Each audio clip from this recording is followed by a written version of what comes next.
በስመ አብ ወወልድ ወመንፈስ ቅዱስ አሐዱ አምላክ አሜን። ጾመ ፍልሰታ። አምላክን የወለደች እመቤታችን ድንግል ማርያም ከረፍቷ በኋላ ከእርሳቸው ስለመለየቷ ሐዋርያት ፈጽሞ እያዘኑ ነበር። ከዚህም በኋላ የክብር ባለቤት ጌታችን ኢየሱስ ተገልጦላቸው እርሷን በሥጋ ያዩ ዘንድ እንዳላቸውም ተስፋ ሰጣቸው።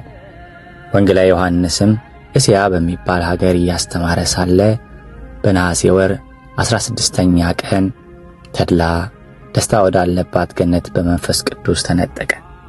የክብር ባለቤት ጌታ ኢየሱስ ክርስቶስን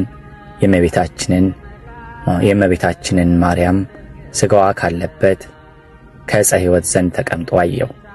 የንጽሕት እናቱንም ሥጋ ታወጣ ዘንድ ምድርን እንዲጠሯት 7ቱን የመላእክት አለቆች አዘዛቸው።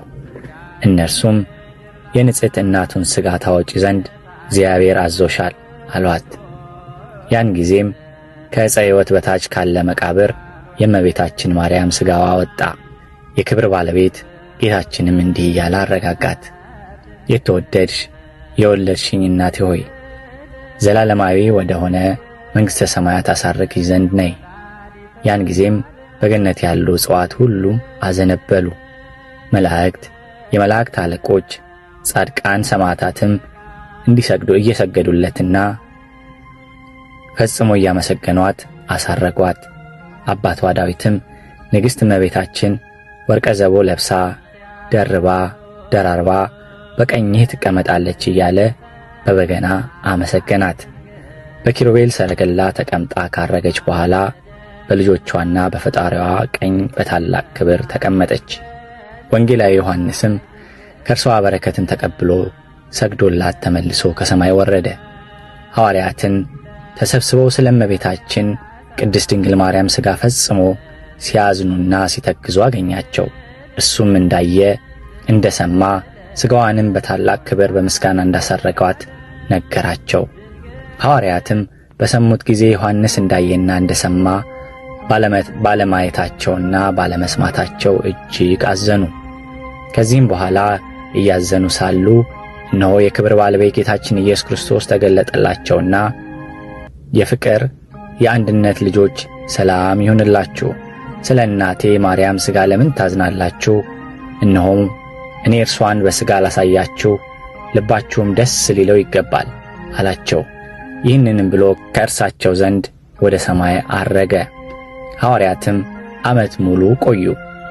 የነሐሴም ወር በባተ ቀን ለሐዋርያት ዮሐንስ እንዲህ አላቸው። አምላክን የወለደች የእመቤታችንን ሥጋዋን ለማየት የተዘጋጀን አድርጎ ያሳየን ዘንድ ኑ፣ ይህን 2 ሱባኤ በጾም የክብር ባለቤት ጌታችን ኢየሱስ ክርስቶስን እንለምነው።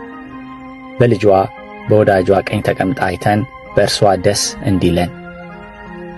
በዚያም ጊዜ ዮሐንስ እንዳላቸው በጾም በጸሎት ሱባኤ ያዙ። የነሐሴ ወር እንደ ዛሬው 16ኛ ቀን በሆነ ጊዜ የክብር ባለቤት ጌታችን ኢየሱስ ክርስቶስ ሁሉንም ሐዋርያት ወደ ሰማይ አወጣቸው። በታላቅ ክብር በተወደደ ልጇ ቀኝ ተቀምጣ ከሥጋዋ ተዋህዳ ተነስታ እመቤታችን ማርያምን አዩአት። እጆቿንም ዘርግታ የከበሩ ሐዋርያትን እያንዳንዳቸውን ባረከቻቸው። በልባቸውም እጅግ ደስ አላቸው። የክብር ባለቤት ጌታችን ኢየሱስ ክርስቶስም በከበረ ሥጋውና ደሙ ላይ ሠራኤ ካህን ሆነ። እስጢፋኖስም አዘጋጀ። ዮሐንስም በመፍራት ቁሙ አለ። ሁሉም ሐዋርያት በመሠዊያው ዙሪያ ቆሙ። በዚያን ጊዜ ከቶ እንደ እርሱ ሆኖ የማያውቅ ታላቅ ደስታ ሆነ። ጌታችንም የቅዳሴውን ሥርዓት በፈጸመ ጊዜ ሥጋውንና ደሙን አቀበላቸው።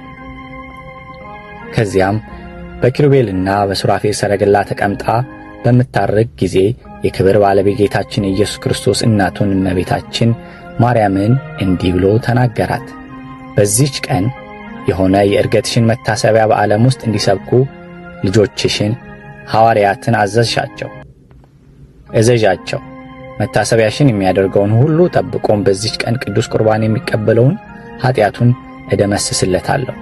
የእሳትን ሥቃይ ከቶ አያየትም። መታሰቢያሽን ለሚያደርግ ሁሉ በዚህች ቀን ለድሆች በስምሽ ለሚመጸውት ቸርነቴ ትገናኘዋለች። ይህም ሥጋሽ ወደ ሰማይ ያረገበት ነው። እመቤታችን ቅድስት ድንግል ማርያምም ክብር ይግባውና ጌታችን እንዲህ አለችው፣ ልጄ ሆይ እነሆ በዓይኖቻቸውም አዩ፣ በጆሮቻቸውም ሰሙ፣ በእጆቻቸው ያዙ፣ ሌሎችም ታላላቅ ድንቆች ሥራዎችን አዩ። እመቤታችንም ይህን ስትናገር ጌታችን ሰላምታ ሰጥቷቸው በታላቅ ደስታ ወደ ደብረ ዘይት ተመለሱ። የተወደዳችሁ ወንድሞች እህቶች ሆይ ይህንን ጾም ልንጾምና በፍጹም ደስታ የእመቤታችንን መታሰቢያውን እናደርግ ዘንድ ይገባናል። እርሷ ስለኛ ወደ ተወደደ ልጇ ሁል ጊዜ ትማልዳለች። ለእግዚአብሔር ምስጋና ይሁን። እኛንም በእመቤታችን ቅድስት ድንግል ማርያም አማላጅነት ይማረን። በረከቷም ሐዋርያት በሰበሰቧት ከቅድስት ቤተ ክርስቲያን ልጆች ከሁላችን ጋር ይሁን ለዘላለሙ አሜን።